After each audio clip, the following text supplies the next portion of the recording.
Hi everyone! Today in this video I'm going to show you how I made these really cute circular earrings with cork and faux leather. Okay, these are the materials I'm using today. I love this camo cork. It is so cute. The back has kind of a fleecy back to it, and then this other piece I'm using is like an olive green faux leather. Also has this fleece on the back. I'm not a big fan of the fleece on the back, so I am going to use kind of some scrap black everyday iron-on material from Cricut. That's what I'm going to do to kind of finish off the back. It'll look something like this. This is another earring that I've made out of cork, and it just adds kind of some black color instead of the fleece. I just like that a lot better. Okay, so we're going to start up here with our blank canvas.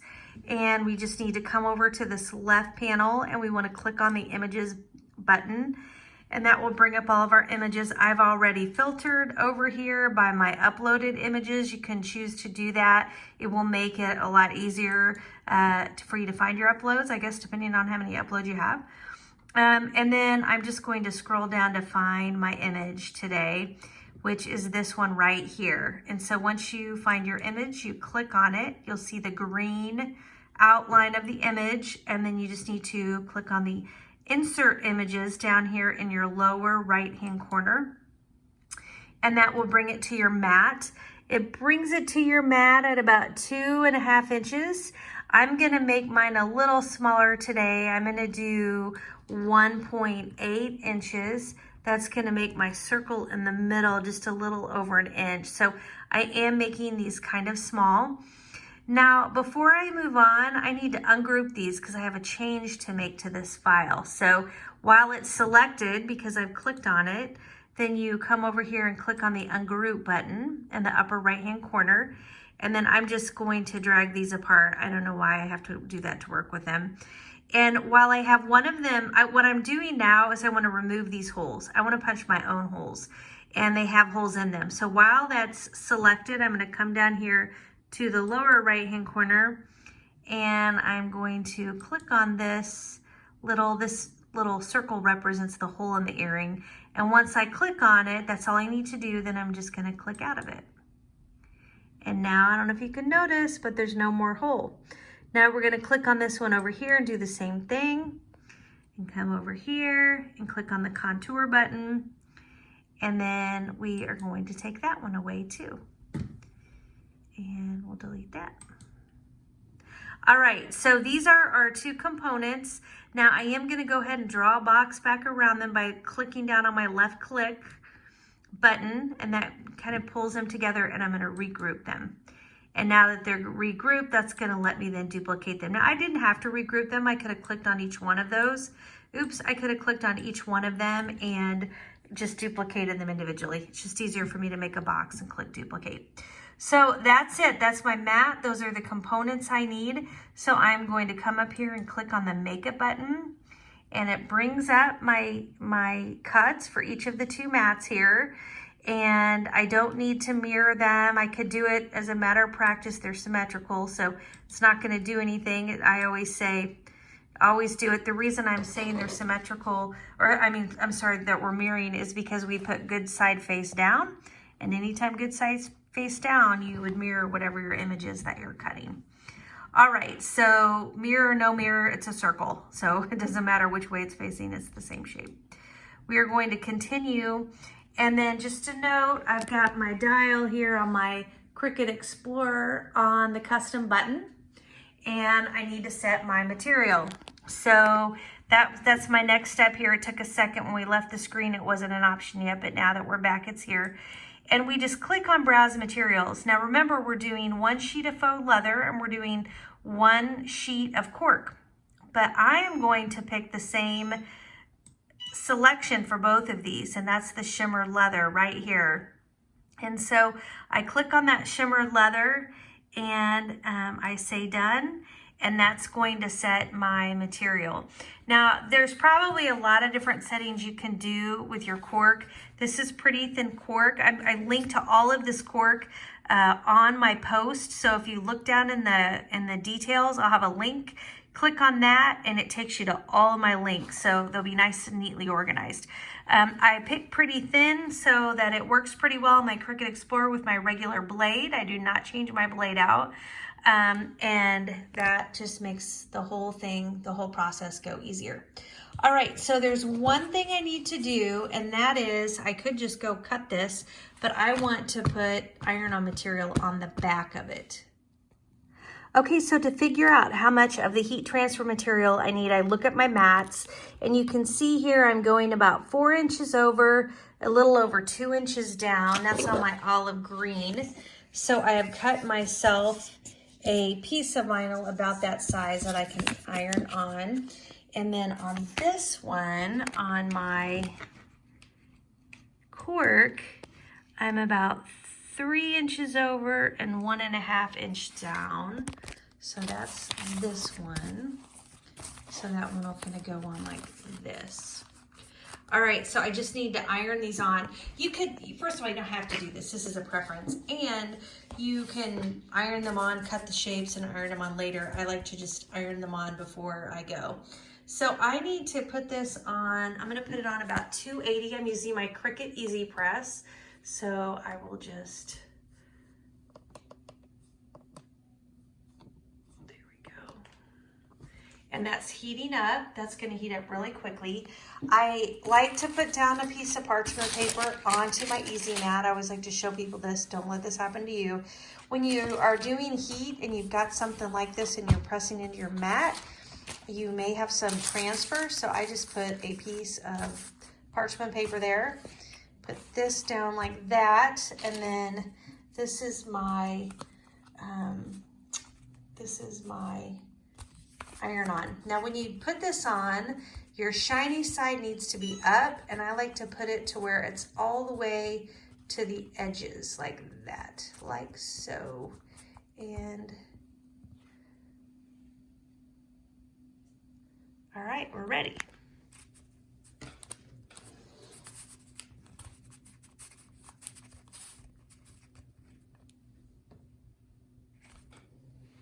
Then I push the button, oops, and that starts my timer. It takes about 30 seconds. I'm only gonna leave it on about 20 seconds because I don't want it to get too hot. It will kind of turn that funny color if it sits there for too long. So I think we'll be fine with about 20 seconds. And there we go. Sorry, I have to reach in front of the camera. Okay, this is a cool peel, but I'm going to let it cool off just a minute before I handle it. And I'll go ahead and start working on my other one. Now you do have to be careful when you're working with the cork, because if it's too hot, it will bubble. And so you just have to be careful on that temperature. You would never want it over 280. Sometimes I do it even less than that. Okay, this, I just want to measure this because this is looking not very tall to me, even though I already measured it. Okay, it's just in my head. All right, so I've got that in the corner. Stick this like so. And we'll go.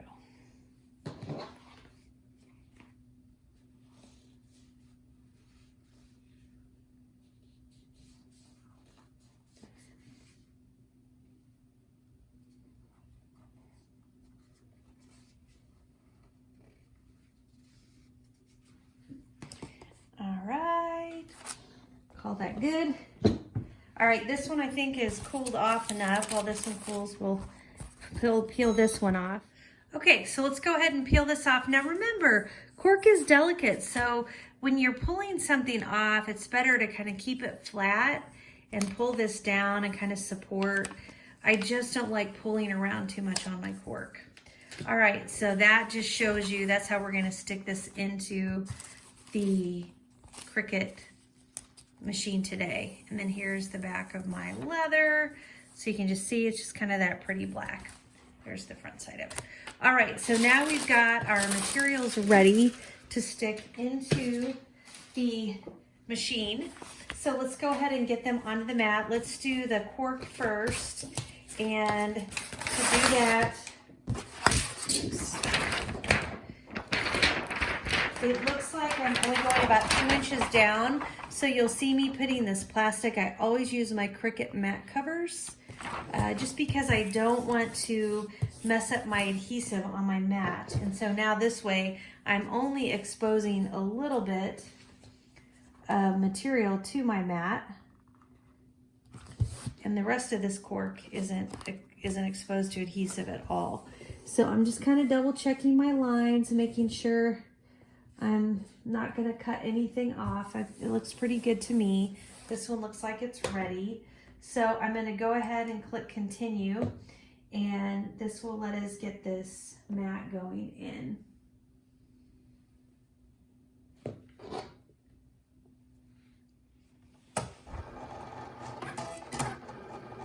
If you're used to cutting faux leathers and you're trying cork for the first time, you'll find it just cuts very similar to cutting your faux leathers.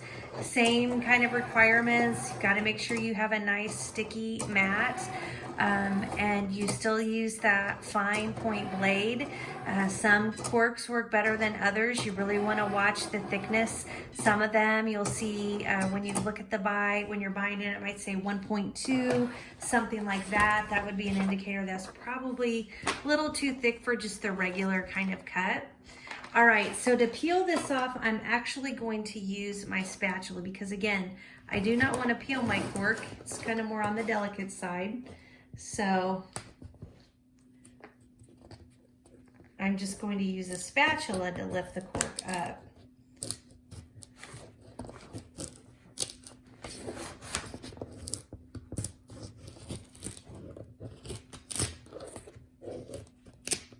Here we go. And it looks like I got really nice cuts out of my cork, just super clean, which I love. Here's the back with the black. And this is really nice because I didn't waste, I got pretty close to the edges. One thing that I don't like is when, you do this, one thing you can do is iron on the entire back. So I could have just put black on the entire sheet, even though I only cut that much. Then when I go to cut the rest of this, it already has the iron on. So that's a tip, and I do that a lot. I just was only gonna do the sections that I was working on tonight. All right, so now I'm ready to stick my next cut in. So this is my green, and I'm turning it upside down on my mat. Oops,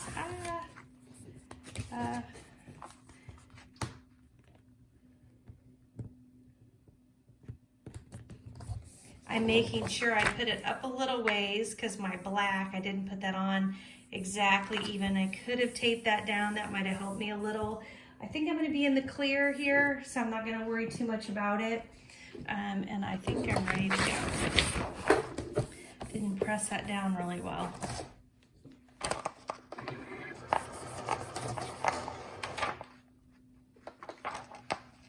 Thank you so much for watching my channel today. If this is your first time, welcome. I'm so glad that you found me.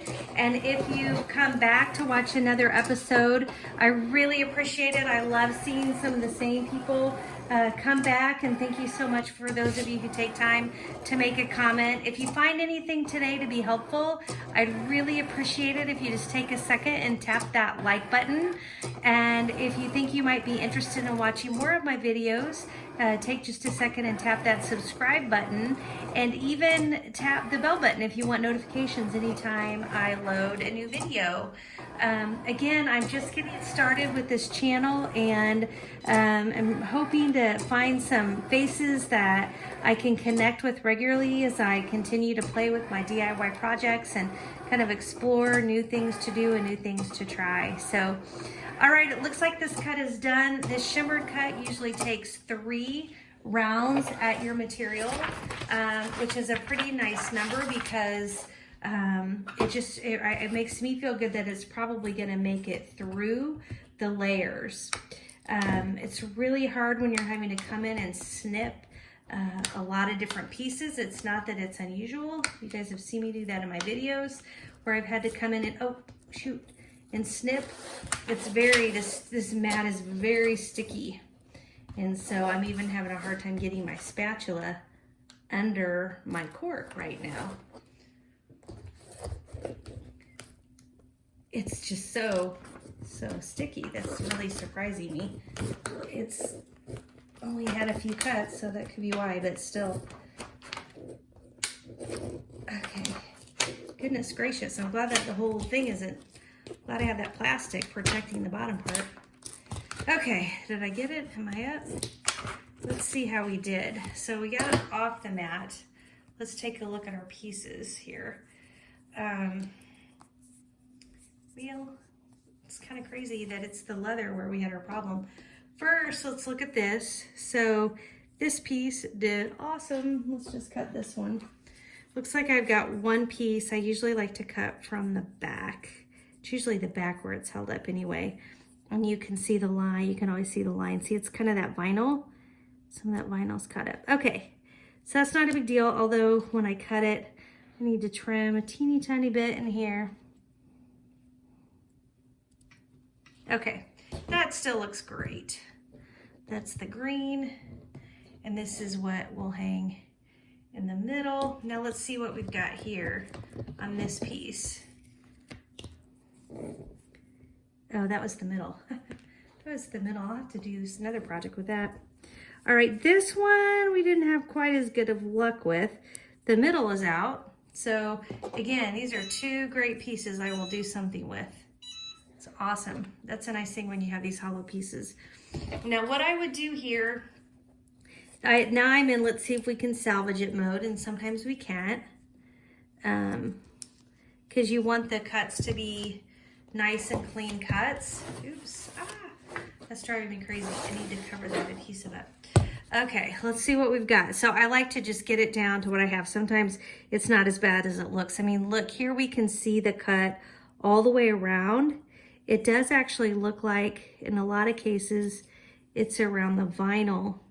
No, that's not true. It's not the vinyl right there.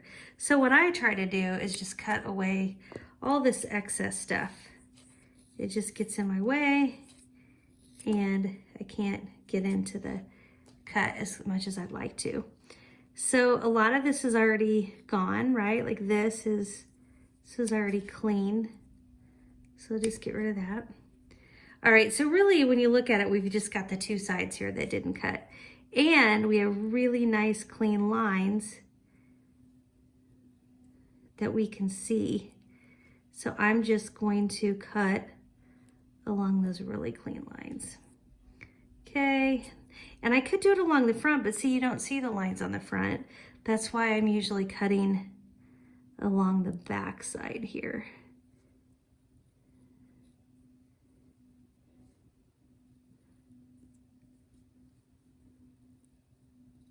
Sorry, I'm concentrating. Okay. I think it's just fine. So that's my circle. It's kind of hard for you to see the color, but I think it's this really pretty olive green color, and it's just so perfect with this camo, with the camo design on it. So that's it. Those are our earrings, and now we're ready to put them together with our jump rings and our earring components. So let me gather that stuff, and I'll be right back. Okay, I've gathered everything up here. Let me just quick give you a little tour of the different parts and pieces. These are the two components, my pliers and my jump ring tool. These are the two tools I'll use to work with my jump rings and my hook. I do have this great kit that I bought. If you're new and getting started, it has different colors of hooks and jump rings and some different sizes. It does come with these two tools, so it is an awesome, inexpensive kit to get started with. I'll link that, so if you click that link below, that's the triangle next to the title, opens up the description. If you click on that link, it will, that's in that description, it will take you to all my links to stuff, which is just makes everything super easy. But this kit will be in there and is super cheap. So I also have another tool here, and that's my hole puncher, and that's what I use to do the holes. And just to show you why I took those holes off, you can see what a tiny space I have here to work with. Imagine if it cut a hole in that and it didn't come out very well, I would be pick and pulling at a very thin space already. So in these kind of situations, I think it's better just to poke your own hole. And actually, in looking at how skinny that is, I'm not sure I will use my hole punch. I might just decide to use my Cricut weeder, which you can also use when you're looking for teeny tiny holes. I don't like it as much because I think they're a little harder to work with to get your hooks through those holes. But if you have a really small space, it's a good option. Okay, so for those of you new to earrings, this is my jump ring. The jump ring does have a crack in it. To me, I call it a crack, but it's an opening. It's not really open at the time, but it will open. And you want that to face up, and you just run your pliers down the right side of that crack. And then you take this jump ring, stick it on your hand, and you find the smallest little slit, and that's where you put your jump ring. And then you turn the jump ring tool one way and the pliers the other way, and ta-da, that opens up your jump ring. And then you can use it to make your earrings. Now this first thing that we're doing is we're putting a hook into our jump ring, and then we are closing our jump ring. And so to do that, then I just put my jump ring tool back into the, I put my jump ring back into the tool, into the slit, and then I push that back and line it up. So see, if you look at this, you can't even tell it was open. And that's the key and the sign that you've done a good job with your jump rings. You need them to connect, because if they don't, your jewelry's gonna fall apart. And so it is worth it to take the time to make sure you're really careful with your jump rings. You don't wanna open them left or right, like side to side open, because you won't get them closed the right way. So if you push it back, it will be much easier to get it closed all the way, and you won't be misshaping your jump ring. Okay, so, oops. Just need to push this one back closed again. And I've got my 2 hooks done. And now before I do these, I need to get my holes punched. So this is where I really got to figure out what I'm doing. I love my hole punch, so I'm just debating, is this space big enough for my hole punch? I just don't know that it is. Now I know that this is big enough for my hole punch, so maybe I could at least do that. So I think I need to quickly decide where I want. I think I want that green on the bottom, because when it's on top of the green, you don't notice it so much. So I think I will hole punch that, maybe right kind of in the natural part of the cork.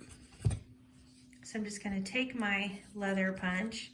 This will also probably help me. I can kind of gauge how big this will be on the, and I'm going to punch it.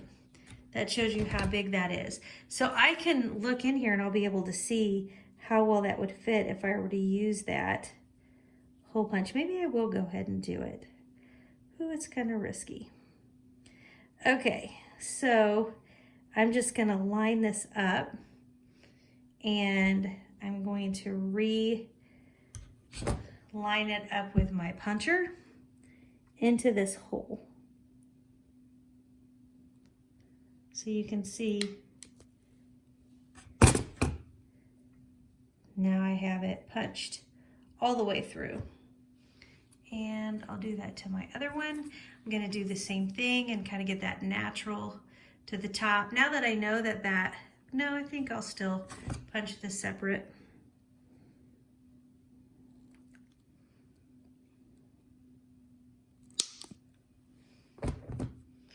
And then line it up with this.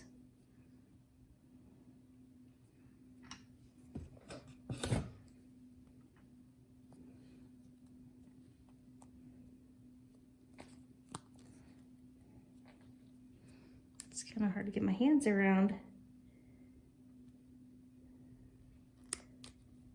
Okay.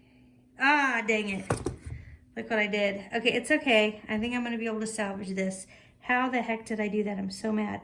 It's okay, because I can just come over here next to it, still be on the round part. Dang, so mad at myself. Okay, this happens. Oops, I'm sliding it is my problem. Some of you are thinking, see, that's why you should get the holes punched in it. I still think it's worth it to do it this way.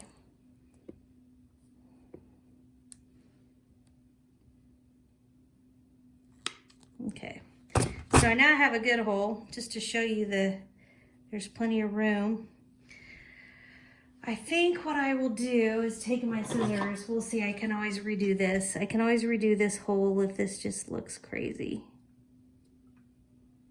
These are just for me, so I don't think it's gonna be a big deal. Let's see how that goes. So once this is clipped on here, you won't even be able to see that. All right, so I've got my holes punched. Now all I need to do is get my last jump rings opened.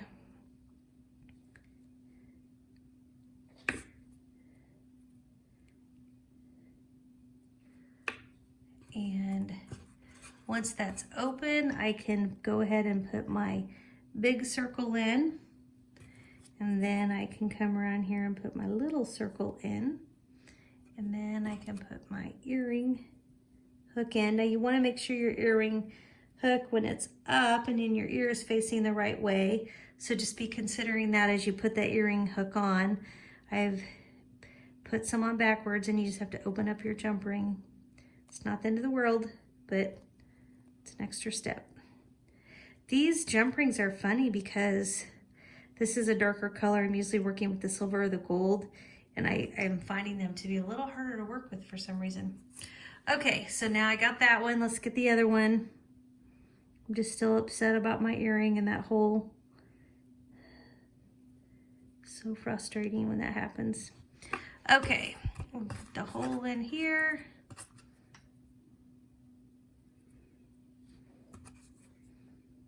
That here. You know, seriously, you're not going to be able to see it. So I need to not worry about it so much. Close that. Got my hook on.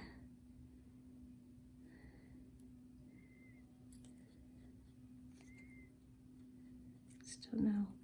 That doesn't feel like it's attached for some reason. There we go.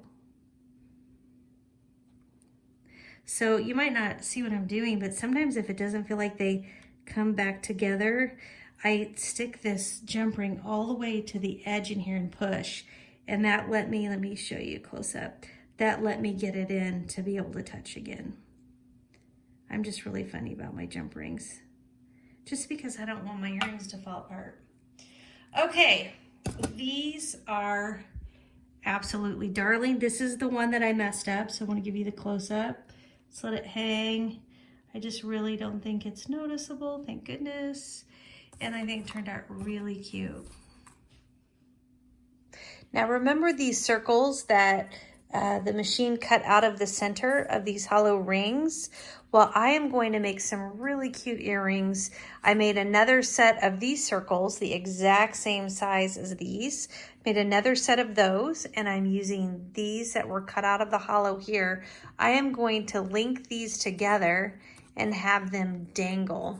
Okay, so I'm going to make another video. If you're interested in that one, make sure you check out my channel and look for this. It's a great way to use these leftover pieces if you make this and you already know the exact size of the top one. Of course, you could always guess it, but I'm using the exact same size as we just did on the other earrings. So if you're interested, check out my other video. Thanks. I think these camo earrings turned out really cute. I think the combination of the olive colored faux leather along with the camo cork is just such a good combo. And then I think the back looks really good with the black on it. So if these are to turn at all, I think the black is just a nice finishing kind of color and finishing look as opposed to that knit color on the back of the faux leather and the faux cork. It's not faux cork, I'm sorry, the cork.